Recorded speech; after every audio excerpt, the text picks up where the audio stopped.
মাইকে আসসালামু আলাইকুম।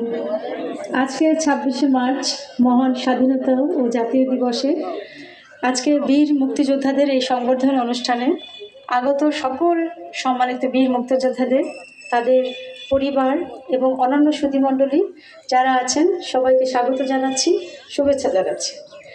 আপনি জানেন, আসলে আমি এখানে যখন নেমে বসছিলাম তখন এক সাংবাদিক প্রশ্ন করছিল, আসলে কেউ এভাবে নেমে বসে না। আসলে নেমে বসার কিছু নাই। আমরা যারা সরকারি চাকরিজীবী, আমাদের লক্ষ্য থাকে আমরা একটা জাতিগতভাবে একতাবদ্ধ হয়ে আমরা কাজ করব। আমরা কোনো ডিভাইডেশন করব না। আমরা হচ্ছি এক, দেশপ্রেম আমাদের মূল লক্ষ্য, আমাদের টার্গেটই কিন্তু এটা। আমরা আসলে কে কোন দল করলো, কে কোন ধর্ম বিশ্বাস করে, এই বিশ্বাসে কিন্তু আমি বিশ্বাসী না, আমরা বিশ্বাসী না। আমরা বিশ্বাস করি আপনারা যারা স্যাক্রিফাইস করেছেন এই দেশের জন্য, আপনাদের এই আত্মত্যাগ, আপনাদের এই আত্ম উৎসর্গের জন্যই আমরা আজকে এখানে আসতে পেরেছি। এই জন্যই আপনাদের প্রতি আমার কৃতজ্ঞতা। আমি বিসিএস পরীক্ষা দিয়ে আমি প্রশাসন ক্যাডারের সদস্য হয়েছি, আমি ম্যাজিস্ট্রেট হয়েছি।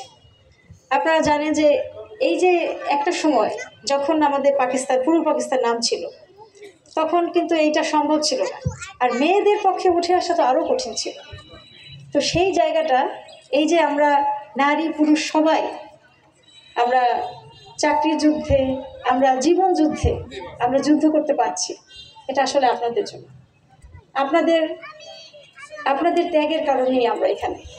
তো আপনাদের প্রতি আমাদের কৃতজ্ঞতা, ঋণ আসলে শোধ হওয়ার নয়, আপনাদের সাথে বসা না। আমি আসলে শুধু বীর মুক্তিযোদ্ধা বলে না, আপনারা তো আমাদের বয়োবৃদ্ধ, আপনাদের কাছ থেকে শেখার আছে আমাদের, আমরা শিখতে চাই।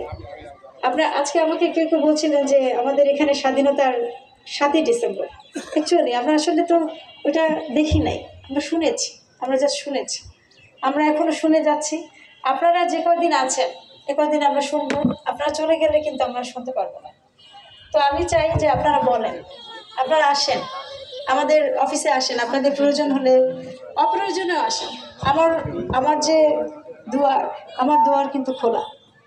আপনারা জানেন যে একটা সময় ছিল যে ইউনোর রুমে কিন্তু মানুষ ঢুকতে পারতো না, কিন্তু এখন কিন্তু সেটা না।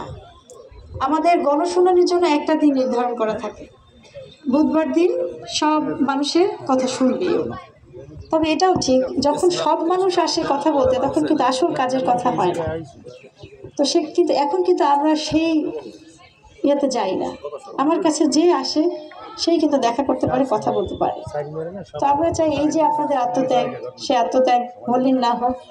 আমাদের দেশ, আমরা সুন্দরভাবে দেশপ্রেম, আমরা দুর্নীতিমুক্ত বৈষম্যহীন একটা সমাজ তৈরি করবো আমরা। আপনারা জানেন যে আপনাদের বীর মুক্তিযোদ্ধাদের মধ্যে অনেকে বলবেন যে আমাদের মধ্যে অমুকে এটা বলছে, অমুকে এই দল করে। আমি কিন্তু এটা বিশ্বাস করি না। আপনারা বীর মুক্তিযোদ্ধা, আপনারা সম্মানিত, আপনারা দেশপ্রেমী যোদ্ধা। আপনাদের প্রতি আমাদের শ্রদ্ধা, ভালোবাসা এবং কৃতজ্ঞতা। আমি বেশি কথা বলবো না।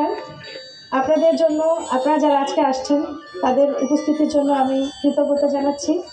পাশাপাশি আমি ফর্মাল কোনো ওয়েতে যাচ্ছি না, জাস্ট আমি উপরে বসছিলাম, পরে আমি কিন্তু নিচে নেমে আসছি আপনাদের সাথে মুখোমুখি কথা বলবার জন্য। আমি অনুরোধ করব আমাদের যে সম্মানিত বীর মুক্তিযোদ্ধা আছেন, কেরামত সাহেব, আপনি কিছু বলবেন। ধন্যবাদ।